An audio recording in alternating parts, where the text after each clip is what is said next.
Sir जी, गौ माता गाय के बारे में एक कुछ संदेश। देखिए, गाय के बारे में भी पतंजलि बहुत विशेष इस पर काम कर रही है। हमारी सबसे बड़ी गौशाला तो अब फिलहाल हरिद्वार में ही है, मगर स्वामी जी का एक संकल्प है कि हमारा सभी ऐसा नहीं है कि भाई हम भैंस के विरोधी है या दूसरे पशु पक्षियों के कोई विरोधी है। अगर भगवान ने, परमात्मा ने गाय के अंदर गौ माता को जो वरदान मिला है ना, उसके गोमूत्र में विटामिन ए, बी, डी, सी, ई, ये सारे विटामिन गोमूत्र में है और भैंस के मूत्र में नहीं है, दूसरे किसी मूत्र में नहीं है। तो वो वरदान परमात्मा ने उनको दिया है, उनके दूध में, उनके मक्खन में, उनके दही में, गाय माता के छाछ में, मतलब अद्भुत अद्भुत वो भगवान का वरदान। उसको कामधेनु ऐसे ही नहीं कहा है, ये सारी गौ माता में है। तो उसमें भी वो देसी गौ माता, अभी जो जर्सी है उसमें वो बातें नहीं मिलेगी। इसलिए बाबा जी का संकल्प है कि ब्राजील देश से हम अभी एक बात चल रही है कि वहां से नंदी लाए।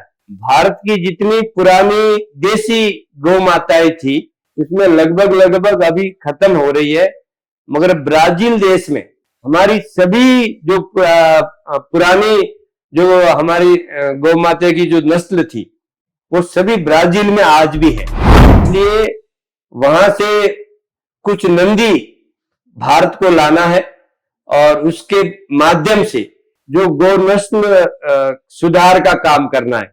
तो नंदी एक एक गांव में, एक एक गौशाला में वो नंदी दे करके जो हमारी नस्ल सुधार करने का जो अभियान है वो भी एक योग अभियान, ये स्वदेशी अभियान, शिक्षा अभियान की तरह गौ माता का जो नस्ल सुधार का अभियान है उसको भी पतंजलि बहुत बड़े तरीके से करना चाहती है। दूसरी बात, स्वामी जी का सपना है कि जैसे हम दूध संग्रह केंद्र है, ऐसे गौमूत्र संग्रह केंद्र भारत में शुरू करने पड़ेंगे। गौमूत्र से बहुत ज्यादा औषधि बन रही है, इससे कैंसर ठीक हो रहा है, मोटापा ठीक हो रहा है, गंभीर बीमारियां उससे ठीक हो रही है। ये गौमूत्र संग्रह केंद्र हम शुरू करेंगे तो एक एक गाय को 20-30 हजार रुपए एक किसान को गाय से मिलेगा, उससे खेती करेगा तो हम लोग हष्ट पुष्ट बलिष्ठ होंगे। नहीं तो विष मुक्त खेती नहीं है, इतना रासायनिक जो खाद है उसका उपयोग करने से हमें बहुत छोटी उम्र में कैंसर हो रहा है, हार्ट अटैक आ रहा है। तो इन सब से बचना है तो गौ माता बचनी होगी, गौ आधारित खेती करनी होगी और गौ माता को ज्यादा से ज्यादा देसी गौ माता हमारे हर घर में वो लानी पड़ेगी। तब हमारा देश और हमारी संस्कृति और ये पूरा जो गौ आधारित कृषि हम करेंगे तो गौ माता बचेगी। आचार्य जी, कर्नाटक में पतंजलि के द्वारा बहुत काम हो चुका है, आजकल सब डुप्लीकेट बनता है। नाम नहीं बोलना चाहता, छोटे से बड़ा आइटम तक सब डुप्लीकेट बनता है। आजकल पतंजलि भी शायद थोड़ा न्यूज फैला है, डुप्लीकेट आ रहा है, उसका बारे में क्या बोलना चाहिए? आगे क्या आपका काम और न्यू वेंचर क्या है, आप हमारे वीक्षक को बताएंगे? नहीं, देखिए, लोगों को है ना मेहनत नहीं करना है, ईमानदारी से आगे नहीं बढ़ना है, ऐसे ऐसे लोग मिल जाते हैं समाज में, शॉर्टकट में धनवान बनना चाहते हैं। तो वो नॉट ओनली पतंजलि, अलग अलग कंपनियों का भी डुप्लीकेट बना देते हैं। हमारी बहुत बड़ी टीम बनी है, इसके ऊपर काम कर रही है और कई बार कोर्ट केस भी हो गए हैं। मगर कुछ लोगों की ऐसी मानसिकता है कि वो एक को हम कुछ केस करते हैं तो दूसरा खड़ा हो जाता है। अभी पिछले दिनों मेरे पास एक हुबली से व्यक्ति आया कि पतंजलि के नाम से उसने 5 लाख रुपए डिपॉजिट कर दिए। कोई फोन करता है कि आप पतंजलि का डीलर बन जाओ, आपको 40% मिलेगा। अब 40% कोई कंपनी कैसे दे सकती है? वो तो जो आदमी पैसा भरता है उसको समझदारी से चार लोगों से पूछताछ करके पता करके पैसा डालना चाहिए। स्वामी जी ऑनलाइन में बार बार बोलते हैं, हम कर्नाटक में हर जिले के प्रवास में बोलते हैं कि भाई आप कहीं इन्वेस्ट कर रहे हो तो चार जगह पूछताछ करो। और डुप्लीकेट आदमी एक बार धोखा कर सकता है, बार बार नहीं कर सकता।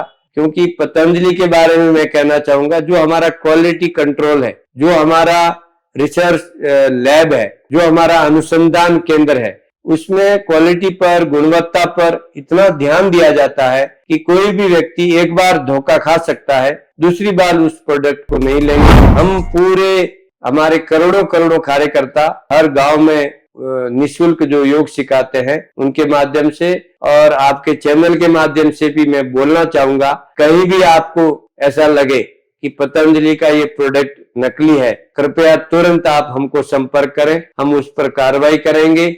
और ऐसा मार्केट में कहीं है तो इमीडिएट उसको जब्त कराएंगे। और पतंजलि पूरी तरह से, पतंजलि पूरे देश के लोगों को एक बाजार नहीं समझता, पतंजलि परिवार समझता है। पतंजलि का उद्देश्य है योग से हेल्थ देना, आयुर्वेद से भी हेल्थ देना। हमारा मोटो, हमारा उद्देश्य लोगों को हेल्थ देना है। हम डुप्लीकेट को कभी सहन नहीं करेंगे। ऐसा कोई भी है तो उनको इमीडिएट कार्रवाई करके उसको जब्त करेंगे, उसको रोकेंगे। देखिए, पतंजलि के बड़े शहरों में तो अभी स्टोर खुल गए हैं। अभी हम लोग ग्रामीण आरोग्य केंद्र के रूप में छोटे छोटे आउटलेट ओपन कर रहे हैं। उसके लिए ग्रामीण भाग में 150 स्क्वायर फीट का एक छोटा जो दुकान अगर किसी के पास है या किराया के भी ले सकता है, तो वो पतंजलि का अधिकृत स्टोर खोल सकता है। कंपनी उसको डोर डिलीवरी सभी प्रोडक्ट उपलब्ध कराएगी। पतंजलि ने अभी बहुत सारे एडवांस मेडिसिन तैयार किए हैं जो बहुत गंभीर गंभीर रोग में काम करता है। ग्रामीण भाग में वो दवाई नहीं है। कोई भाई अगर पतंजलि का स्टोर ओपन करना चाहते हैं तो बस आप हमें संपर्क करो 9008100882। ये मेरा अपना नंबर है। मैं पूरी तरह से आपको गाइड करूंगा। इस नंबर में आप अपने विलेज में योग शिविर ऑर्गेनाइज करने के लिए भी आप संपर्क कर सकते हैं और पतंजलि का आउटलेट खोलने के लिए भी आप हमें संपर्क कर सकते हैं। हमारे इस चैनल को भी आप संपर्क करेंगे तो वो मेरे से भी संपर्क कर देंगे।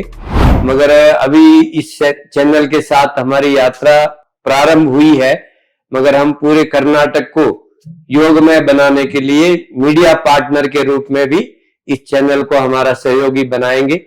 हम गांव गांव में इसकी जागृति जगाएंगे। बस आप सभी ने मेरी बातों को इतना प्रीतिपूर्वक सुना, इसलिए मैं रघु जी का और हमारे इस पूरी टीम का बहुत बहुत अभिनंदन, धन्यवाद और साधुवाद अर्पित करके आज की वाणी को मैं विराम देता हूं। एक बात मुझे याद आ गई कि सितारों को अपनी आंखों में महफूज रख लो, फिर रात ही रात होगी। मुसाफिर हो तुम भी, मुसाफिर हूं मैं भी। अगले इंटरव्यू में मुलाकात होगी। धन्यवाद। आचार्य जी, आप हमारा चैनल में आके संदर्शन दिया, आपके लिए बहुत बहुत प्रणाम। वीक्षकों, आचार्य जी हमको बहुत बहुत जानकारी दिए हैं। आने वाले दिन में और एक बार और एक नया एपिसोड के साथ हम आपका आगे आएंगे। तब तक के लिए नमस्कार।